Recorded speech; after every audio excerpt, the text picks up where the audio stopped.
Michael Meyer, I think it would be an understatement to say, is a giant of modern Jewish historical writing. There is really no one, Michael, who has contributed more to our understanding of the origins of the modern Jew and the transformation of the Jewish community from the late medieval, early modern period to the modern age than you. Your writings, as Billy indicated, are prolific, and all of us are very, very much in your debt. I think what I'd like to ask you really at the very, very outset is for you to talk a little bit about your own background. Billy mentioned that you yourself were born in Germany, and indicate perhaps the role that your own personal background played, just for a moment, in your coming to write this book on Rabbi Baeck. Well, let me begin by saying that I believe that the quest for historical understanding is very often a quest for self-understanding. And that certainly is true in my case. When I began my historical study, I was interested in knowing where did my identity as a modern Jew come from. And consequently, I went back to the 18th century in Germany, to Moses Mendelssohn, and to the beginning of the establishment of this identity in which we share an identification with our Jewish heritage, and at the same time, in identification with Europe and Western civilization. Similarly, I was interested in knowing the context out of which I emerged, which is to say Nazi Germany. I wanted to understand what that situation was like in which I spent the first 3.5 years of my life. And so I was drawn to Leo Baeck.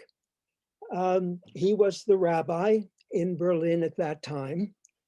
And my parents were undoubtedly among those whose morale was sustained and perhaps even were dissuaded from suicide, which a great many German Jews undertook as their situation got worse and worse, because of the inspiration, the sense of hope, despite despair, that Baeck was able to give them. And so I was drawn to Baeck in terms of understanding that milieu out of which I emerged.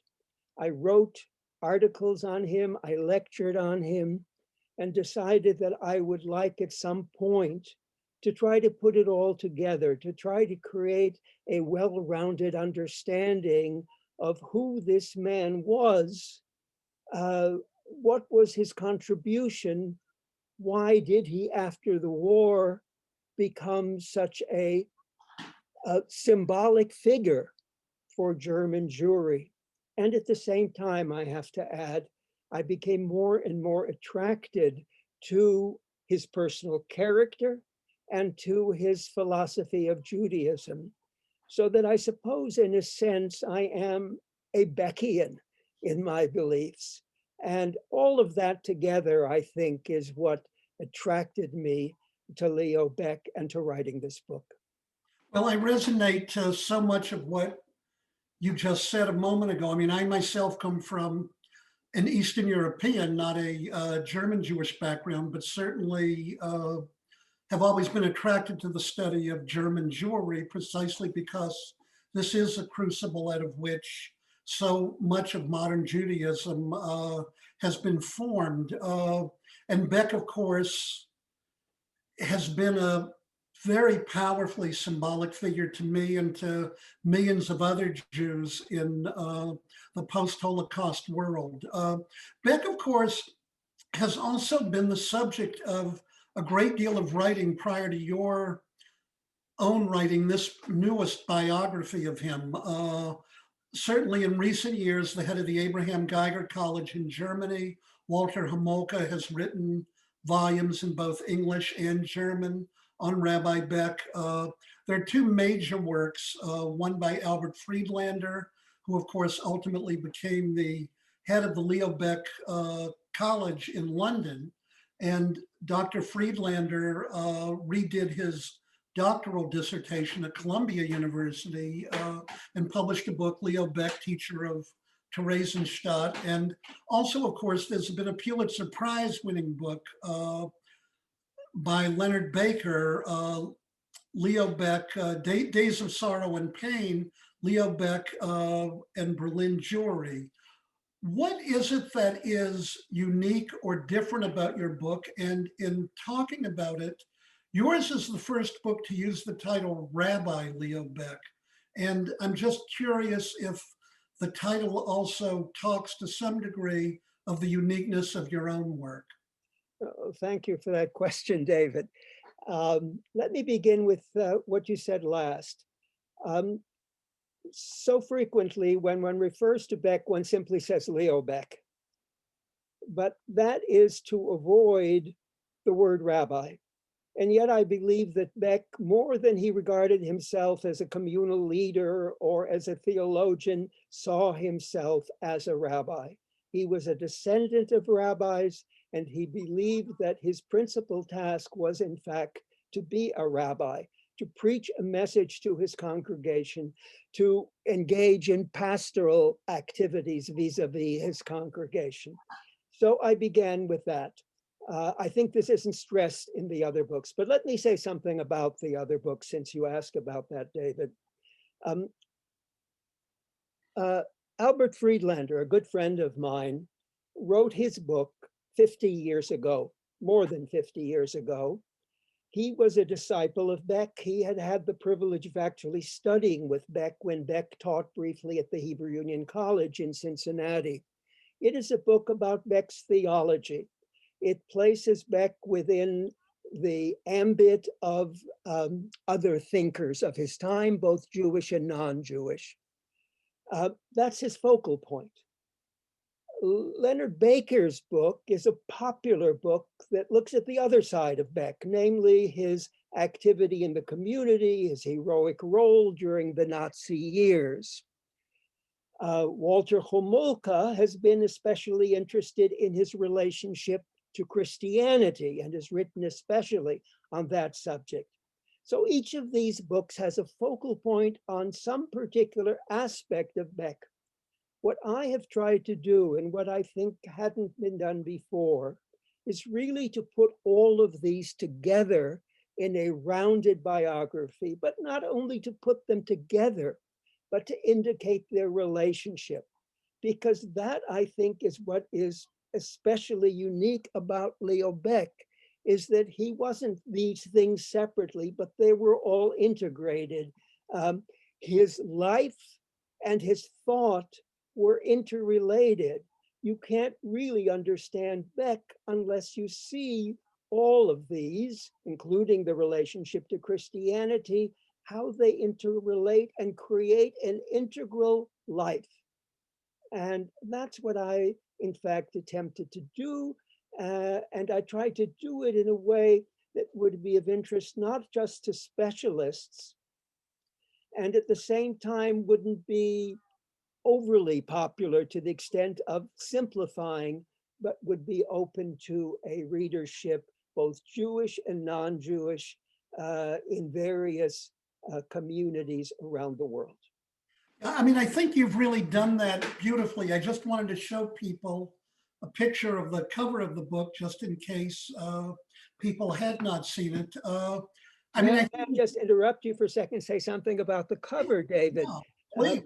The cover I chose especially because it is a portrait of Leo Baeck, which I think is more than superficial. It really goes to his character, and it was done by the German Impressionist painter Ludwig Meidner, whose wife happens to be a relative of mine. So there was a special reason to do that. And I think you can understand something of Baeck simply by looking at that portrait. Yeah, what would you say that is? I mean, clearly there's a depth and just a kind of sadness in this Right. There portrait. it is. Do You you have a want to sense of the comment on burden of responsibility Yeah. that's there. Yeah, I mean, with Beck, I mean, I think part of what you've pointed to, and that I think for many of us, part of why Beck is such a precious, precious figure is that Toho Kabaro, to quote the Talmud, I mean, what he reflected internally and his vocation as a rabbi was who he was externally. And quite clearly, he faced choices. And you point to this in the book that he responded to not only out of his unique character as a rabbi, as a Jewish studies scholar, as a person of great principle, but out of these things combined out of the very depth of his being. In that sense, can you talk a little bit about what the first chapters in the book cover, which is what made Leo Baeck who he was? What did it mean that he grew up not in Weimar, but in Wilhelmian Germany? What was the religious milieu out of which Beck emerged? And how would you also describe, you use the word over and over again in the book, puritanical. Well, not over and over, but a few Oh, times. in a number of places, it does appear, and it kind of shouts out at one when one is reading the book. But by the way, I think you use that adjective not only in a negative, but I would say a positive kind of sense as well. And in any event, if you could just sort of deal in All right. general with how Beck came to be formed. Well, I think it's not insignificant that Beck came from a small town, from the town of Lissa in Posen, today Poznan. He had a real appreciation for Jewish life as it existed in a kind of organic community out of which he grew.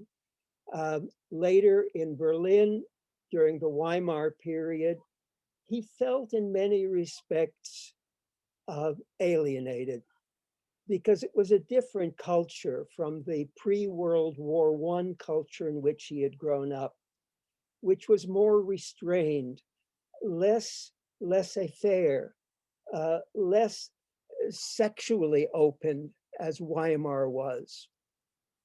Beck was a person of restraint. He was a person that believed in joy, but not in pleasure seeking, in eternal values and not in fads. And that meant that insofar as Weimar culture was this culture of do whatever you like, he thought that that kind of an urban situation was not ideal in religious terms, and looked back with some nostalgia to what Jewish life was like in a smaller community. As for the influences on him, one really has to distinguish between the Jewish influences and the non-Jewish influences. The Jewish influences were predominantly Hermann Cohen, the neo-Kantian thinker, who Beck greatly admired and who famously said as he was dying, and as people were beginning to deplore the fact of his imminent death, do not worry, after I die, there will still be Leo Baeck. So this was the influence on him, though especially in the early period from Cohen, he took the notion of the ultimate importance of ethics in religion and also of striving toward a messianic horizon. Those came to him from Hermann Cohen, though later he moved beyond Cohen's thinking, beyond Cohen's rationalism, when he introduced the idea of God's mystery, something that we can maybe talk about later. As far as non-Jewish influences are concerned, of course, there was Immanuel Kant, who he thought was much closer to Judaism than, say, a Martin Luther. But perhaps this principal influence was one of his teachers at the university in Berlin, namely Wilhelm Dilthey, who was both a philosopher and a historian. It was Dilthey's belief that if you really want to do a genuine history, you have to have a level of verstehen, of understanding, which goes beyond a cold analysis from the outside. And you have to even go beyond that to what Dilthey called Mitgefühl, an ability to feel with the person, to empathize with the person. And Beck's historiography was of that kind, a historiography which was from within rather than externally from the outside. So I would say Hermann Cohen and Wilhelm Dilthey, these were the important influences for Beck. And I would say that influence continued throughout his life, somewhat altered here and there, but it was there the whole time. I want to return to this in a few moments, the influences of these thinkers on Beck, and look at it specifically in relationship to Beck's own writings. But could we take just a detour for 1 second in the conversation? What was the nature of Beck's own religious life, and what was his attitude towards religious ritual? Beck was a liberal Jew, which means that he regarded the sources of Judaism critically.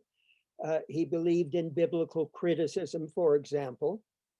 And he also believed that Judaism was without dogmas. It had teachings, but it did not have dogmas.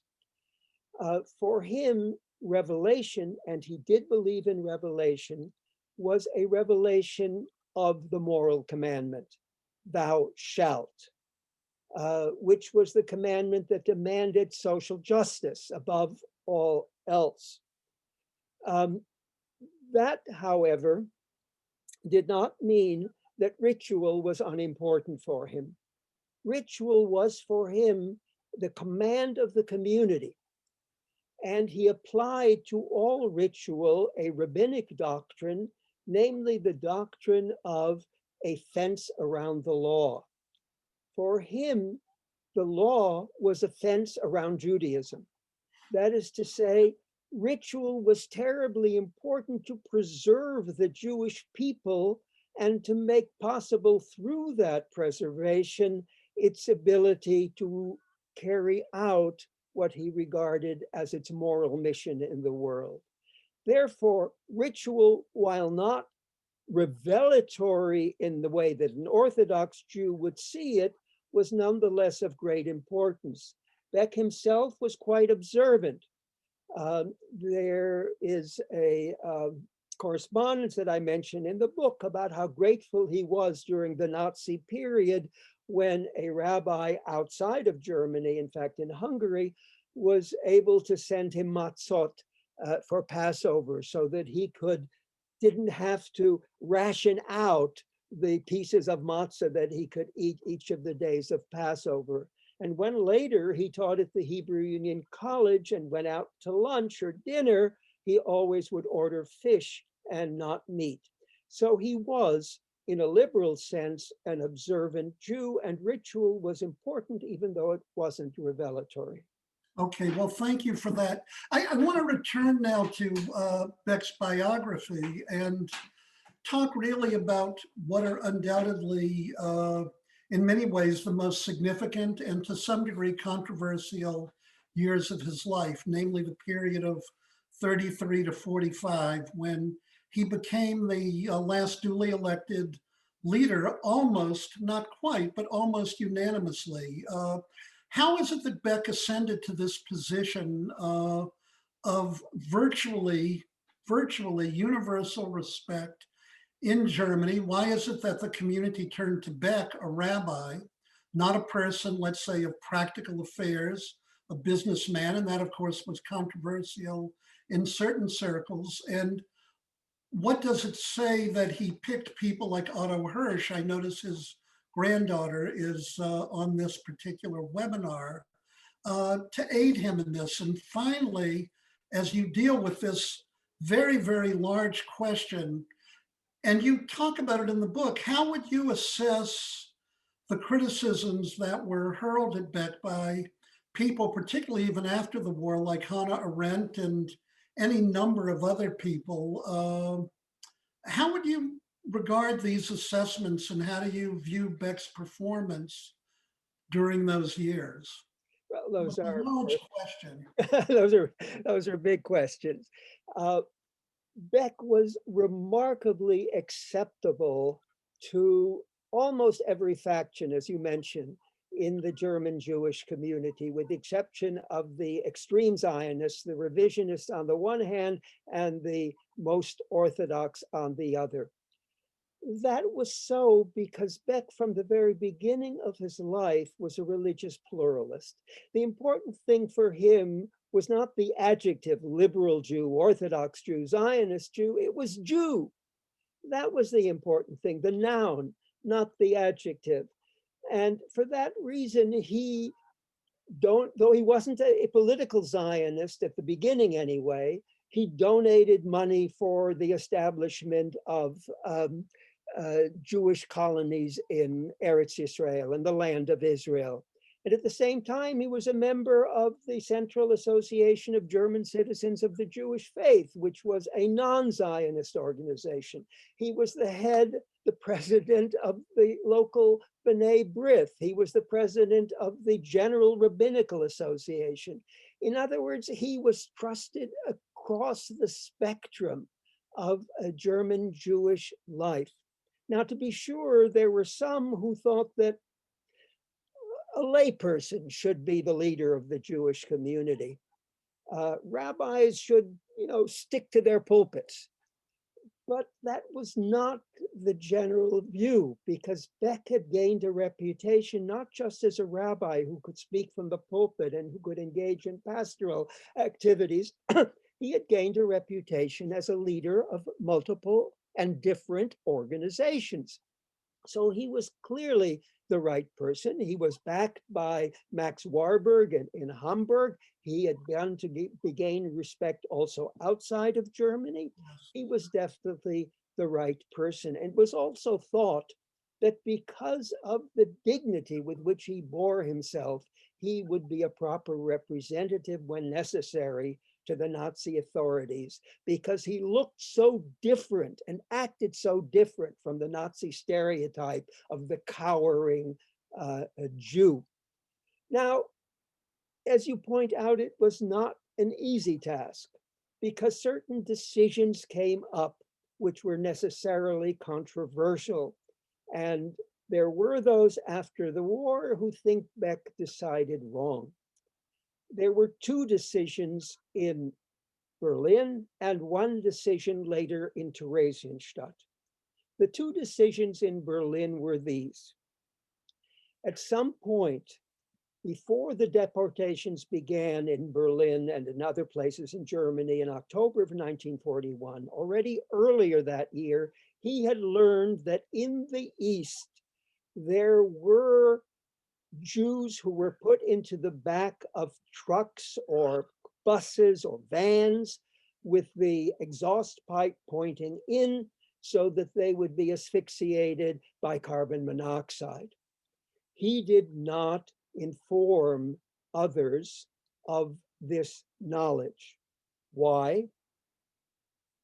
Because he was of the belief that given that there were already so many suicides, and given the fact that it was possible that Jews, even after deportation, might survive,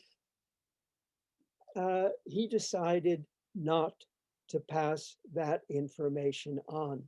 One should add that the Nazis would also have objected to him doing that, and Nazi objection meant immediate death of Jews. The Nazis, wherever the Jews did anything against their wishes, not only did away with those who were responsible, but took other Jewish lives in compensation as well. The second decision in Germany, in Berlin, was with regard to the deportations themselves. The SS, or the Gestapo, said to Beck, "We are about to round up Jews to take them to gathering places from which we would be sending them eastward for resettlement." The euphemisms the Nazis often used. Now, this can be done in two ways. One, we can do it, which wouldn't be very pleasant for the people who were informed and then picked up, or you could appoint people to do it. Baeck made the decision that he would appoint people to inform and accompany to the gathering places Jews whose names had come up for deportation, and even asked rabbinical students from the Lehranstalt für die Wissenschaft des Judentums, the liberal seminary in Berlin, to participate in that. Yes. His idea was that if they did it, if the Jewish young people did it, it would be done not in a crass and unfeeling manner, but would be done in a way that was caring and with some degree of sympathy. And in fact, individuals who survived and who had been helped to pack up their goods by rabbinical students said that it made that experience far more bearable than if the SS had done it itself. But of course, one could argue, I believe wrongly, that that was collaboration. It wasn't. It was cooperation, but cooperation not with the intent of in any way furthering the Nazi idea. Certainly, the Jews didn't sympathize with the Nazi idea, which is what collaboration involves, but rather it was a way of making the experience a bit more bearable. Later in Theresienstadt, the same question arose.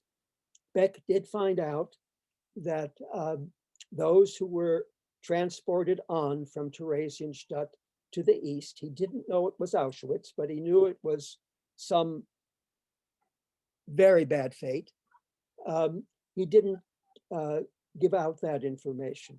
And again, it was because in Theresienstadt, where there were again many, many suicides, he wanted to avoid that happening. And other leaders of the Theresienstadt community, including an individual for whom he did not have high regard, Paul Epstein, was of the same view, that it was better not to do that. And besides, as Baeck later argued, there was always the possibility, even if you were deported, that you would survive. And at least one or two survivors after him said that he had made the right decision. But there were those who disagreed with that, including Paul Tillich, who was a friend of Buber's after the war, the great Protestant theologian. But as far as I can determine, there were far more individuals who believed that he made the right decision than believe that he made the hard one. But these were difficult decisions, and there were decisions where one could make an argument on either side. Yeah, I mean, as I read your book again and familiar with this history, as I read these particular pages, I thought over and over again of the rabbinic adage, Al tadun et chavercha. You know, I thought of it too. That exactly. These were just impossible decisions. How do you judge your friend until you stand in his or her place? And of course, in Theresian, you point out very, very profoundly how different the role was that he played there, that in Theresian, his role as rabbi, scholar, inspirational leader, as pastor, was really the primary role, not an administrative role that he adopted there. But the question I want to follow up with, you also note, I mentioned puritanical before, and another word that comes up in your work is, I'll say, a trajectory, a tendance, a character of, in quotes, martyrology. I think I had spoken with you in a very moving reminiscence that I read by one of my teachers, Rabbi Samuel Atlas, who was ultimately brought to these shores and taught at the Hebrew Union College for many years, and a reminiscence he had of a childhood, boyhood friend of his, Yechiel Yaakov Weinberg, who was the last head of the Berlin Rabbiner Seminar, the Orthodox Rabbinical Seminary, that at one point Beck had come to London escorting a group of children on kinder transport, and Atlas, in a Hebrew article written in an Orthodox journal, Sinai, on Rabbi Weinberg, who had been Dr. Atlas's chavrusa as a boy back in Eastern European yeshivot, that Atlas came to see Beck, and he begged Beck himself to leave Germany, and he also begged Beck to persuade Weinberg to leave Germany. And Rabbi Atlas reports that Beck said, "I will do everything I can to persuade my colleague and friend, Rabbi Weinberg, to leave. But he said, I myself cannot leave. My duty will not let me do that." And Atlas observed that it spoke very much to the character of Beck, who was lenient with others, but very stringent with himself. So maybe with this incident as a background, or this anecdote, just the comment on Beck and martyrology. Yeah, first let me say Beck had a very powerful sense of duty, of responsibility, but it did go beyond that. If you examine Beck's writings, you will find he spends a good deal of time talking about martyrdom.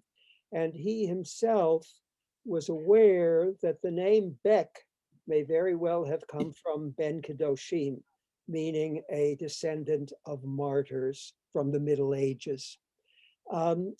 Beck chose to remain in Germany despite numerous offers of positions outside of Germany, out of the sense of responsibility, but also because he regarded Kiddush Hashem, martyrdom, as the highest mitzvah, as the highest commandment, that the martyr was a kind of hero, if you will. It's a term that he uses. So therefore, in remaining, and I should stress that he was not the only one who chose to remain. That would be putting him on too high a pedestal. There were others who had that same sense of responsibility, among them a number of women who were responsible for the social welfare of the community. People like Hannah Karminski and Cora Berliner, for example, whom Beck highly respected. That he also, therefore, because of this view of martyrdom, I think had at least sometimes the feeling, I have to remain, and if I lose my life, then I have thereby, at the very least, observed a particular mitzvah that has played so large a role, unfortunately, perhaps, in Jewish history from earliest times on. Okay, well, thank you. We've got about probably 5 to 10 more minutes, and there's still not much I want to ask you about, but I want to turn to Beck as religious thinker and scholar for a moment. Beck wrote, of course, about Christianity as romantic religion. And I guess if one were to look back at Beck's two great works, at least as we remember them historically, one would be The Essence of Judaism. You might want to comment somewhat on both the nature of that book and perhaps what you see as the difference between the 1906 and the 1921 versions of that book. After all, he more than doubled the length after his experience as a chaplain during World War II in the German army, but then move on especially to This People, Israel, which of course is written after the war. I mean, in the book, you do a wonderful job of talking about this transformation, but I thought here in our conversation, the evolution of Beck and his significance as a religious thinker, it would be important to highlight it and hear your oral comments on it. Okay, thank you.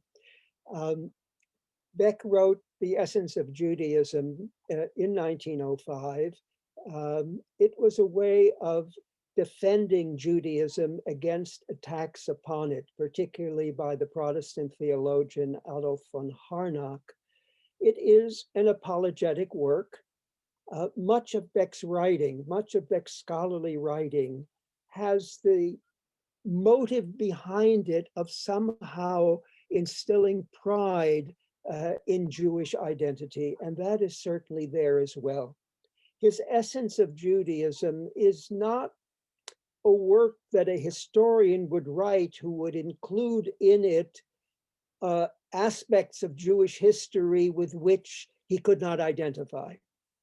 Beck's essence of Judaism is what for him personally was the essence of Judaism, and that was commandment. Now, the second stage in his thinking, the one that you mentioned with regard to the later editions in the 1920s of Essence of Judaism, goes beyond commandment to the idea of mystery, the idea of the God who represents the source of the moral imperative, the religious moral imperative, but whose nature is inscrutable. That inscrutability becomes even more significant following the Holocaust, for Beck could never engage in a theodicy. That would have been a simplification. There was no simple answer to what happened in the Holocaust from a theological point of view. And yet, this God was the source of the moral command. It was not simply a matter of individuals coming to the notion of an ethics on their own. It was, as he put it, an incursion of the infinite into the finite and the tension within the human fiber that results. What individuals do with that tension, whether they act for good or for evil, is what Beck regarded as really the significant factor in human history. Finally, in his last years, as you mentioned, Beck wrote This People Israel. This People Israel is not a secular history. It's a history of the Jewish spirit. It's the history of a religious people. I think Beck came to realize that one couldn't abstract an essence. First of all, that people of Israel, if you look at it historically, changed over time. To be sure, for Beck, from the beginning until the end, the most important thing in Jewish history was the message of the prophets. Beck talked repeatedly about a prophetic Judaism. The prophets were the model for him, the individuals who were dedicated to the moral imperative and were unwilling to compromise with it. But that people and its survival and what it had accomplished over the years now became central for him in his last work, This People Israel. It was the people, not so much the Jewish people as the people of Judaism, the people of the religious message. That could not really sympathize with a secular Judaism. To take the religious away from the Jewish people was to deprive the Jewish people of, if I may say so, its essence. So he moved from the strictly philosophical, if you will, or abstracting effort to understand what Judaism was all about, to the conclusion that if you really want to understand Judaism, you have to understand its history. And if you really want to understand Jewish history, you have to understand the Jewish religion. Yeah, thank you. I mean, look, This People Israel, I have always found to be the most inspirational of all books. I've been very, very impressed, that in the very beginning of that work, he points out that the Jews reject the notion of historia in a Greek sense, but rather that the Hebrew word we use for history is toldot, whose root is Yud Lamed Daled, Yeled, Yalda, Laholid, Laledet, all of these terms of birth, which he makes the point that, of course, it's a reflection on relationship among the generations. We only have a couple of moments left because I do want to have some time for questions, but in light of this and thinking about the temporal period, the post-war period when This People Israel was written, and I'm going to ask you two more questions. One, what would you say was, what was Beck's attitude towards post-Holocaust Germany? What was his attitude towards the state of Israel? And then I'm going to ask you a question about America and then open it up because of the Right. and all of that, Michael, in 3 minutes or so. All right, I'll try to be brief. Let me start with Germany. Immediately after the war, Baeck was very critical of Germany, critical of the churches, which had refused to engage in any kind of moral criticism of the state, which he traced all the way back to Luther and the focus of the church upon the individual rather than upon social morality. And he believed that the German people as a whole were not guilty, but bore responsibility for what happened. He also believed that there shouldn't be a Jewish community in Germany because it was blood-soaked soil. His view in that regard changed gradually. It changed gradually because he saw a new leadership coming to Germany, in particular Theodor Heuss, the president, the first president of Germany, whom he knew personally, and that the church finally, some years, but still after the Holocaust, but still during his lifetime, had come out with a statement opposing or criticizing what had happened in Germany. But he continued to be very upset about the intelligentsia and how they refused to recognize responsibility for so long. Later, he became more favorably inclined. He gave lectures in Germany, including a well-attended lecture on Moses Maimonides, which Gentiles attended, non-Jews attended in large numbers.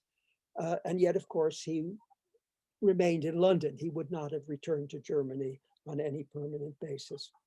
With regard to Israel and Zionism, Baeck believed that the coming into existence of the state of Israel was a providential act. He believed that this was holy soil for the Jewish people. He was particularly impressed with the kibbutzim because, and this is a novel thing in my book, Baeck has been pointed out that he was really quite conservative politically because he had relations with some of the nobility, who, by the way, the anti-Zionist, anti-Nazi nobility. But in fact, I discovered that he had given lectures to socialist groups. As long as that socialism wasn't a Marxism, but was rather a religious socialism, he very much was in favor of it. And when he visited Israel, was very impressed by the kibbutzim and the kind of utopian socialism that you had there. With regard to America, he was enamored of two American leaders. One, the essayist Ralph Waldo Emerson, because Emerson believed that religion should not be a matter of simply the influence of the past, but should be a matter of the present and future. And he was a great admirer of Abraham Lincoln. And when he was asked on one of his trips to the United States after the war to give the invocation at the House of Representatives on Lincoln's birthday, he put his prayer in very interesting terms. He quoted Lincoln as saying, "We cannot escape history." And he said, in ending his own prayer, "May God grant us history." Because by history, that meant the continued struggle for what he would regard as the Messianic age. The tikkun olam, a term that he used, which later would become so popular in liberal Judaism, that was what he admired.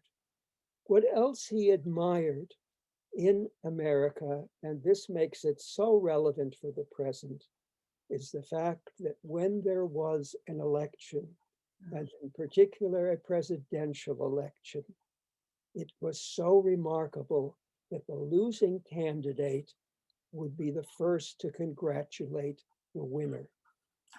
Yeah. He said that in Weimar, Germany, that kind of thing didn't happen. That in America, it was possible for the person who had been president or senator, whatever, to return to being a citizen who fully accepted that he had lost the election. That was what made America great. How relevant is that today? Yes, that was going to be the one quote I was going to give from his book on page 185. It screams out paraphrase or echo Rashi Darshani, Beck observed, you quote, "Here it is not a matter of form." I guess he was talking about Truman and Dewey, that the losing candidate is the first to congratulate the victor. The opponent remains a fellow citizen. And there probably isn't anything more to say about that at this moment. We have about 10 minutes left. There are a couple of things I want to say at the end to conclude and give you a final word, Michael. But David Brown, maybe we can open it up for a couple of questions directed to Michael now. Yeah, sure. We'll start with one of the questions that came earlier in the talk, but I don't think you mentioned this name. Kaplan writes, "Congratulations on this important book. Did Beck have any connection to Regina Jonas?" Very good. Okay.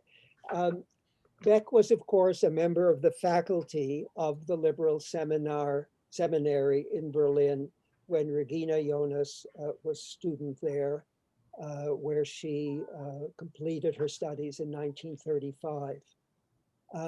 Beck later on signed the certificate of her ordination when that was required apparently by the authorities. You can see that certificate in the Leo Baeck College in London. He fully regarded her as a colleague, and she in Theresienstadt was as much involved as he was in giving lectures during the so-called free time in the evening when the inmates of the Theresienstadt ghetto were not working, except that he spoke more on intellectual topics, whereas she spoke more on rabbinical topics and spoke a good deal about Jewish women. As long as I mentioned Jewish women, let me say that whereas Beck's wife was very much a Rebbitzin of the old type, his daughter went to college, and Beck had a great appreciation for the role of the woman, the new role of the woman, in which the woman played an active role outside the home and not alone in the home. So there was that appreciation for a woman rabbi that Beck possessed. And second question. Yeah, thank you, and thanks to Kaplan for that question. But before I go to the next question, I just want to say a few people have given greetings from the Leo Baeck Education Center in Haifa, Benji Meyer, and greetings from the Leo Baeck Day School in Toronto. So lots of friends in the audience, and who obviously sort of a testament to the influence of Leo Baeck. We'll get to another question from Michael Simonson, archivist at Leo Baeck Institute, about another historical personality and his relationship to Beck. Franz Rosenzweig. Michael is curious about the similarities and differences in their thought about revelation. Okay. With regard to Franz Rosenzweig, let me first say that he and Leo Baeck were very close friends. Beck signed the Morenu certificate for Franz Rosenzweig, the certificate which gave him, if not rabbinical status, something close to rabbinical status. But they differed in their theology, as Beck's theology also differed from that of Martin Buber. For Franz Rosenzweig, revelation was not only a revelation of the moral command of the thou shalt. It was also a revelation of ritual commandments, although the individual's observance of them depended upon whether he felt addressed by them, in Rosenzweig's terms. So that, I would say, was the principal difference. The difference with Martin Buber, if I may add that, who was also a very close friend of Beck's over a long period of time, was that Buber thought in terms of I, thou, to put it most briefly, and Beck thought in terms of I and thou shalt.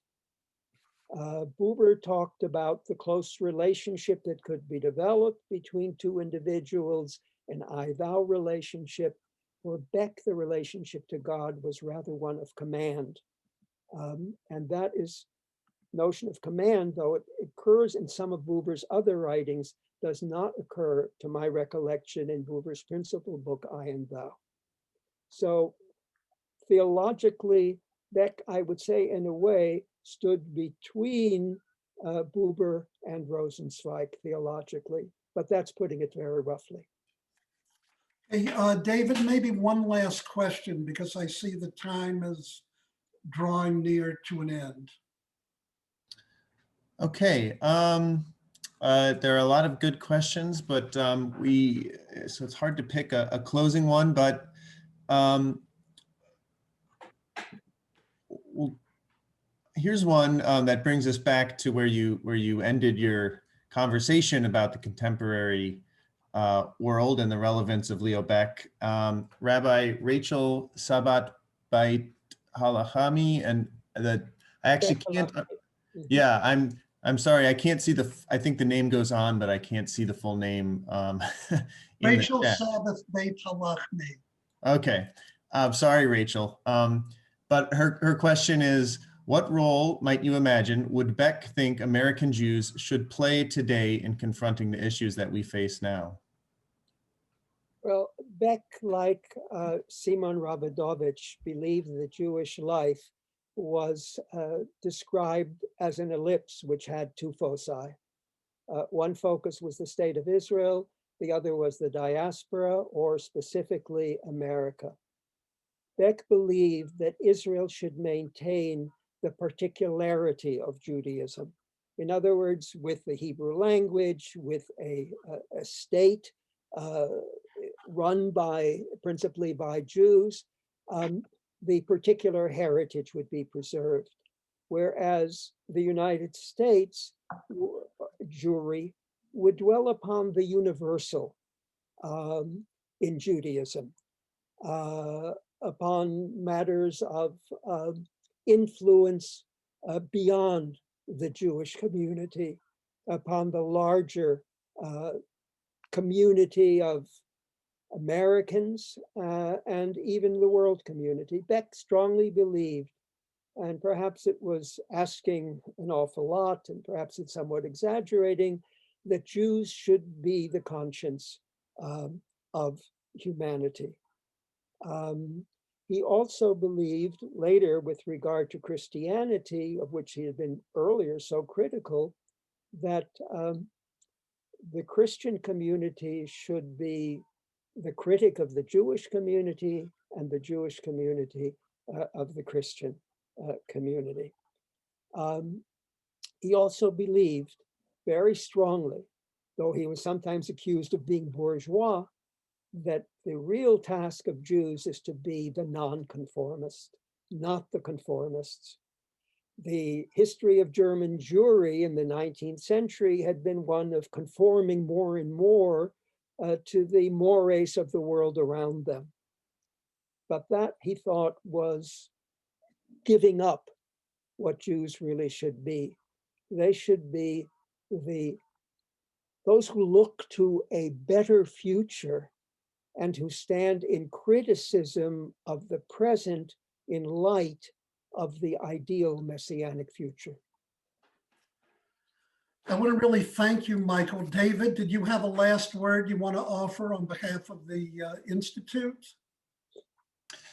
Yeah, I would just thank everyone for attending, and thank both our speakers, Michael and David. That was really wonderful and fascinating. And I encourage everyone who's listening to check the chat again, because we'll post that link to the discount code for Michael's book, which you can buy from Penn Press. So again, yeah, thank you both, and thank you all for attending. Okay, and Michael, I want to really say what a great, great pleasure this has been. Your book really helps explain to us, as do your words today, why it is that Rabbi Beck's life continues to shine out to us in a very commanding manner, particularly at this time. I want to end by giving Rabbi Beck the last word, and in a way it's also in response to what Rabbi Sabbath Beit Halachmi asked you. It's on page 79 in your book. You point out that Rabbi Beck in 1933, immediately prior to the ascension of the Nazis to power, wrote the following: "Injustice and sin exist in every nation. Nations come and go, but the people lives on. But if the nation as a whole joins in guilt through silence, through indulgence, through looking on, then that misdeed destroys the foundation upon which a nation exists. It collapses under it. Nations have perished only when they first remain silent, when people cease to resist sin, and when they cease to speak out for justice."